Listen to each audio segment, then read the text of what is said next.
வணக்கம். சிவாய நம. ஒருவர் விட்ட சாபமானது எப்போது பலிக்கும் தெரியுமா?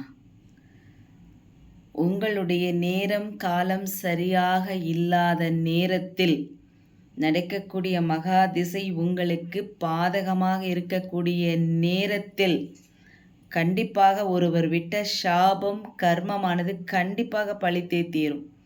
யார் தடுத்தாலும் நின்று விடாது. ஒருவரை எந்த அளவுக்கு மனது நோகடிக்கின்றீர்களோ அவர்கள் விடக்கூடிய அந்த 2 சொட்டிற் கண்ணீருக்கு நீங்கள் பதில் சொல்லியே ஆக வேண்டும். தெரிந்தோ தெரியாமலோ அவர்களுடைய கண்ணீருக்கு நீங்கள் காரணமாகி இருந்தால் நிச்சயமாக அந்த பாவத்தையும் சாபத்தையும் நீங்கள் அனுபவித்தே தீர வேண்டும். இறைவனாக இருந்தாலும் கர்ம வினைப்படி அவரவருடைய வினை பயனை அனுபவித்துத்தான் ஆக வேண்டும். இறைவனுக்கும் கர்மவினை உண்டு. மரணம் நெருங்கக்கூடிய வேளையிலும் சிரித்து கொண்டே மன்னித்த கருணை கர்ண பகவானுக்கு மட்டுமே உண்டு.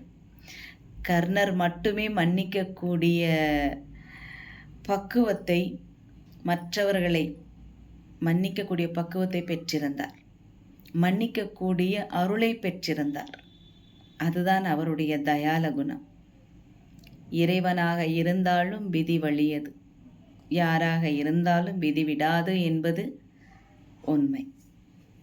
தெரிந்தோ தெரியாமலோ யாருக்கும் துரோகம் செய்து விடாதீர்கள். குறிப்பாக நம்பிக்கை துரோகம் செய்து விடாதீர்கள்.